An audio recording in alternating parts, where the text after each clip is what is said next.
سائلكم حوليه هي شيخ xaaskayga waan jeclahay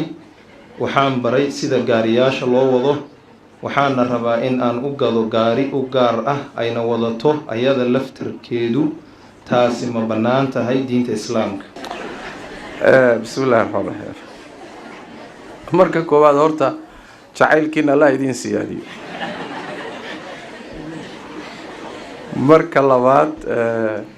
su'aasha gabadhu ma wadi kartaa gaari ma wadi kartaa maya na lama dhihi karo haana lama dhihi karo ya labadaas ay u dhaxaysa bimacnaa waxaa la qiimeynayaa waaqica ay markaa gabadhu ku nooshahay duruufta reerka mujtamaca waxyaalo badan baa la qiimeynaya saas daraadeed marna way banaanaan dumar qaarkood way u banaanaan mujtamacaadka qaarkood dhexdood way ku banaanaan qoysaska qaarkood way u banaanaan qaarna maya sooma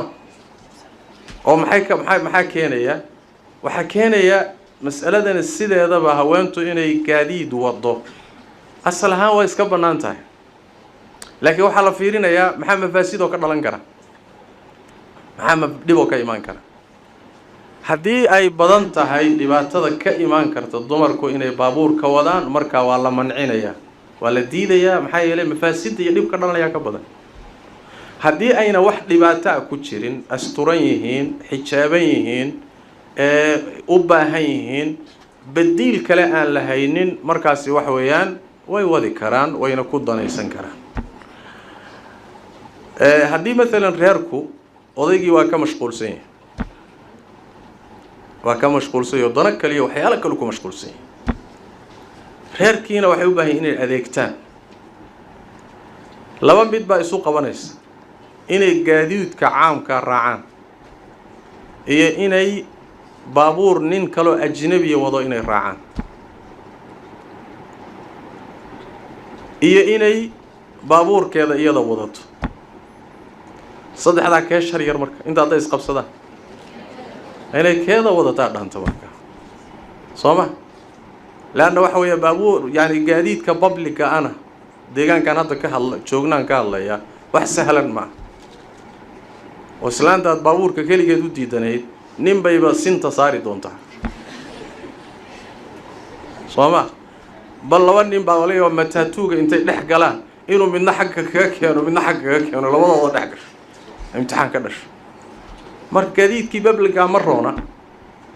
nin ajnabiya in xaaskii darawal looga dhigo uu la tago oo la socsocdana ayadana ma roona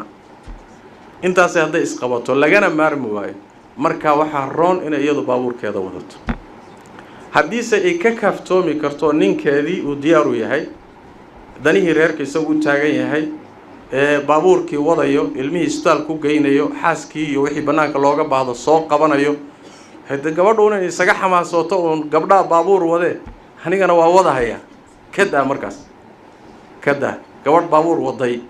meeluu geyn doono lama yaqaan sooma asalkana waa yani waxa weeye dumarka joogidda guriga asal waa asturnaanta asal waa wixii aan loo baahanin marka waa inaan lagu degdegin waxaan dhihi lahaa masaladaasi waayahan dambe sibay inoo soo gashay oo inta badan gabdhaha ka soo noqday dibadaha allah barakeeye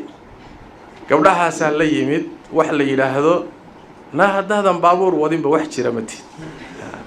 naa fadhiga ka kac maxaa meesha ku dhigo wadaadka ku daba dhigo isla wadaadadii rafaado marka habeenkii marka la soo haydo oo sariirtii iyo nasiino la isu diyaariyo hawl aan sahlanayn oo kulul unbaa hoos laga gelinaya wadaadkii waxaa leeyahay sheekh baabuur baa la wada wataay annaga maxaa taa noo gashay muxuu ahaye heblaa wadato nahawkaada adiga uma baahnida oo anigu maxaan qabaayo laygu diidi maxay tahay balaayada iyo tuhmada ku haysa iyo yani haddii la dhaqaaqaba balaaya dhacaysa adiga waaba la kadeedan yahay marka waxaan dhihi lahaa mas'aladaas yaan la camimin ciddii u baahan oo ka maarmi weydana iyadoo dawaabideeda la ilaalinayo sharka qaarkii bay dhaantaa ama siyaabaha qaarkood bay dhaantaa